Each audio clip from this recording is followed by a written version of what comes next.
Hey fellow Vault Dwellers, it's Angry Turtle, and we have good news. Finally, patch 20 is in here. And let's see what's in it. What does it say? We're releasing update 20 today, which kick-offs the legendary run, the first season in our new progression and reward system. It also includes public teams, a new social system that makes teaming up easier and more beneficial than ever. This update also brings a number of additional improvements and bug fixes to Fallout 76, so be sure to read on to catch the patch notes. Okay, we'll do the deep dive into those patch notes, and we'll pay attention if they actually list everything that changed and supposed to be changed. The highlights of patch 20, we have 76 seasons, and first season is of course the legendary run, and all the rewards were already published and we all know them. Then we have public teams. I'm very excited about this one.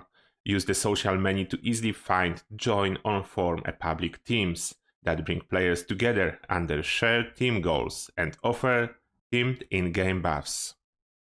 That's the best one for me. We were waiting so long for any ability to team up without actually sending individual invites to people that we do not know. And patch size, not too bad for PC, it's 4 GB. For consoles, of course, it's bigger, almost 12 GB. What we know about seasons and what's important, the progression is account-wide, then it doesn't matter on which of your characters you will accomplish that. It will be available for all of them, and it will replace the challenges that we had so far. And of course, they give us a link to the article about the seasons that was published last week. And quickly over the details, we've added new option on the main menu for the legendary run, which you can access to view the Season 1 progress screen, keep track of your progress, and preview all available rewards. The legendary run progression screen features a Captain Cosmos inspired board game in which you will race across the galaxy against the evil Dr. Zorbo. Your progression is represented as spaceship game piece on the board. Can you beat Dr. Zorbo to the finish line before the 10-week season comes to an end? Yeah, sure we can. If not, we can pay. You will begin the legendary run at rank 1, and you can advance your position on the board by earning score through your daily and weekly challenges. These include completing public events and leveling up your character. Good that we can use any, because leveling up my main will be hard. Every time you reach a new rank, you will be able to claim a new reward, like unique armors, camp items, weapon skins, and so on, including like caps and gold bullion. We already saw that. 100 ranks, we know about it. Will be the same for everyone. Yeah, we know about it as well. Starting 2 weeks after the legendary run begins, players will have the option to spend 150 atoms to immediately unlock the next rank and claim its reward. Please note, ranks must be progressed individually and in order. Then the best option, do not buy them too early. Try to earn as much freebies as you can. Spend atoms if there is no other choice. Challenges. Daily and weekly challenges have received significant updates with today's patch. Daily and weekly challenges now award score instead of atoms, and completing them is the primary way to progress during a season. Nuclear Winter daily and weekly challenges now award score in addition to the other rewards. This one I hate. Like, if someone don't like Nuclear Winter, why force us and push people to do Nuclear Winter against their will? Like, they removed so many features from this game. They removed the vault rate. They removed survival servers. But no, the Nuclear Winter, you need to be pushed towards it if you want to do it or not. I have nothing against Nuclear Winter being in the game, but don't make it mandatory for everyone. Okay, enough ranting. We've streamlined the daily and weekly challenges you receive so that they are more straightforward and easier to complete. That's probably good. We've also changed the number of challenges you receive on a daily and weekly basis so that they are more predictable and consistent. That's good as well. You can access your daily and weekly challenges directly from the Legendary Run progression screen while you are in a game world. If you would like to keep an eye on your progress towards specific challenges, you can add them to the challenge tracker from the challenge menu. Then this is exactly the same like now. Lifetime challenges. like characters, social, world challenges, and etc. have not been changed. They still grant the same atom rewards that they did prior to today's update. Those are like kill 1000 robots. Those challenges not changed. But they do not give score, just atoms like it used to be. Claim your prizes. After ranking up, head back to the Legendary Run progression screen to claim your rewards directly from the corresponding rank on the game board. When you unlock consumables like repair kits or in-game currencies like caps, they will only apply to one of your characters. Make sure to select the character that you want to receive the reward. Yeah, that's an important one. Then we can earn them with whatever character we want, but then it's important to choose the character you want to give those rewards before claiming them. That's important. Ranks are account bound and the rewards cannot be earned more than once per season. That's quite obvious. Learn more about the rewards you can unlock during the Legendary Run and see this article again. Public teams, yeah, finally the juicy stuff. Our new public team system makes grouping up with others easier than ever and offers special bonuses to players who choose to play together towards shared team goal. With added new public teams, tap to the top of the social menu that you can select to browse all public teams in your current world, join one or create team of your own. Every public team has its own team goal set by the team leader, like exploration or events, which can help you find like-minded players to join. Public teams can have up to 4 members at once, so as long as there is an open spot you can click on one of the teams in the list to join it immediately. You can also open the map to see where current public teams are in Appalachia, and join them from there. Team leaders display special icons showing their current goal, and you can click on them to view additional details before choosing to join the team. Create your own team. To start your own public team, hit the Create New Team button in the Public Teams tab in Social menu. Next, select a goal for your team. There are currently 6 to choose from: hunting, roleplay, events, exploration, building, or casual. Once you've selected a goal, all players in your current world will receive a notification that a new public team is available. Your public team notification will not appear to players you've blocked and vice versa. Multiple public teams of the same type can exist at once, so you can choose any team goal you wish. As the team leader, you can freely change your team goal at any time using the social menu. If needed, you also have the ability to kick or block any players from your public team. You can also invite your friends or other players to form a private team with you and then convert it into a public team at a later time using the social menu. Please note, teams formed from the game's main menu or by direct invite will always begin as private teams. That's good. Then we have the ability to just create a team like always, get all our friends in, and then change it into public for bonuses. Team goals and bands. While on a public team, you will receive a small buff that's teamed to align with your current team goal. Over time, you and your teammates will form bands, and each banded teammate you have will add another stack to your team goal buff. Here are all of the current team goals and their associated bonuses. Hunting, plus 25% experience for legendary kills, up to 100% with full team. Roleplay, plus 1 charisma, up to plus 4. Events, 25% extra experience from events, up to 100 for full team.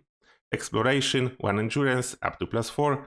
Building, plus 1 intelligence, up to plus 4. Casual, plus 1 luck, up to plus 4. Then my guess is everyone will be either building or events, maybe sometimes exploration, because intelligence gives experience and events give experience as well. While you are on a public team, there are a few additional things you may wish to keep in mind. Your teammates will likely be focused on their current team goal. Be sure to join a team that matches your interest or create a team of your own if you don't find the type of team you are looking for in your world. That's not actually true. No one from Builder team will be building anything, they will be farming experience. You and your teammates will not be able to build in each other's camp. However, you can still do this by forming or joining a normal private team. Then that's important difference. Public teams are safe.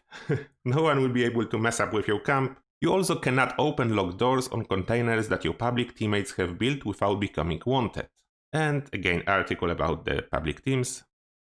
Design updates, Team PvP.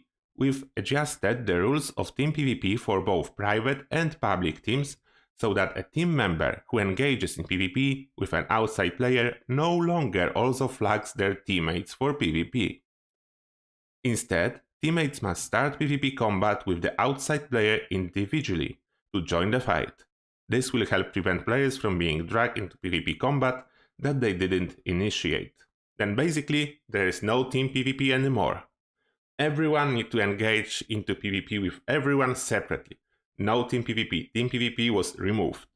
We have some new music in Atomic Shop and for Legendary Run. Cool.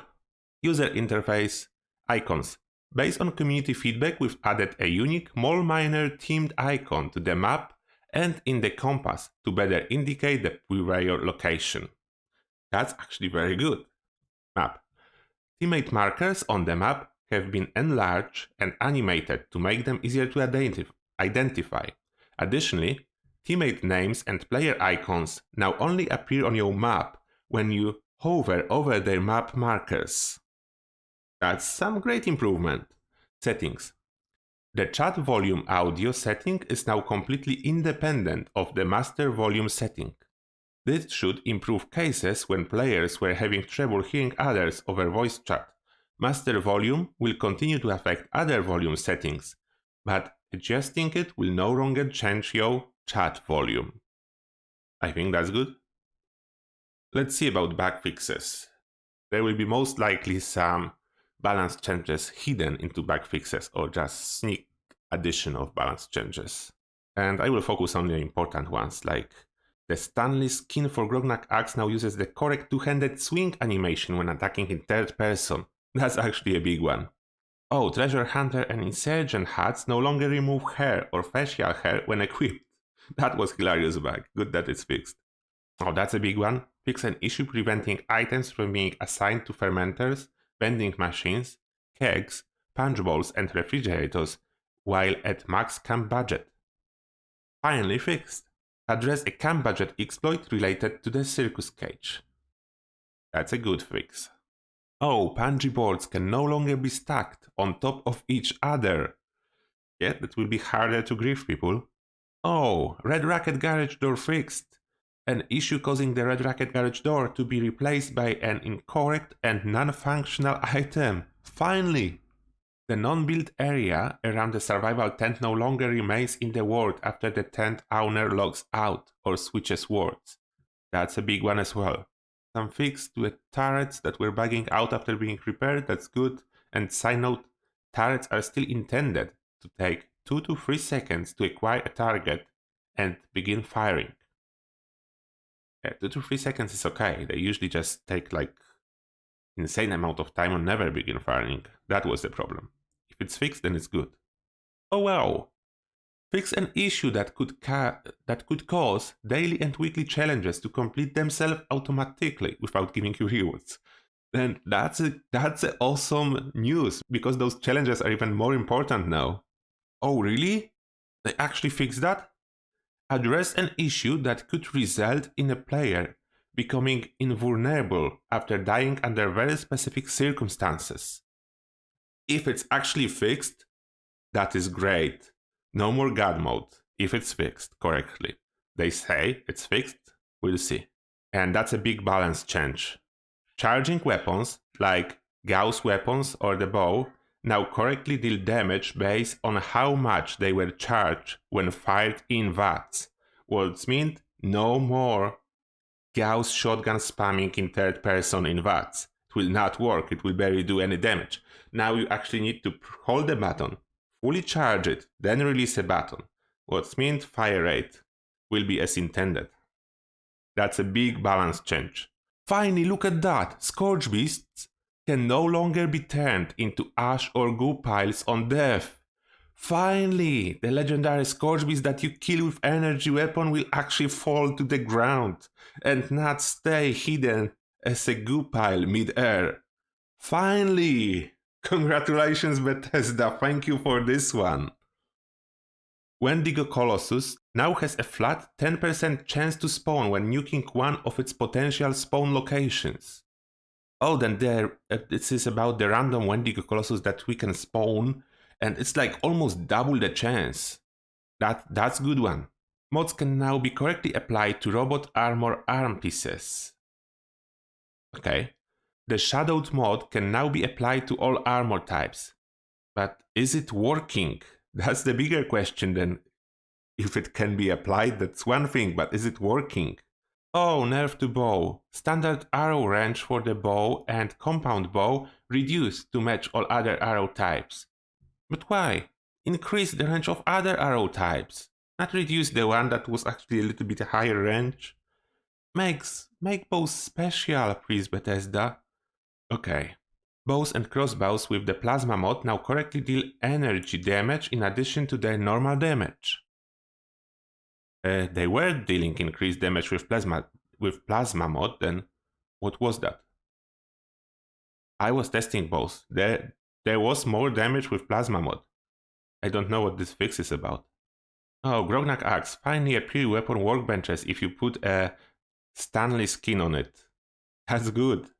Oh wow, look at this fix. Nuke mines. Radiation from nuke mines no longer affects friendly or neutral players. They really going after griefers. No more griefing with nuke mines. Plasma caster. Oh, that was annoying one. Players now learn to craft ultrasight plasma ammo after learning the prime receiver plan for the plasma caster. Awesome, thank you Bethesda.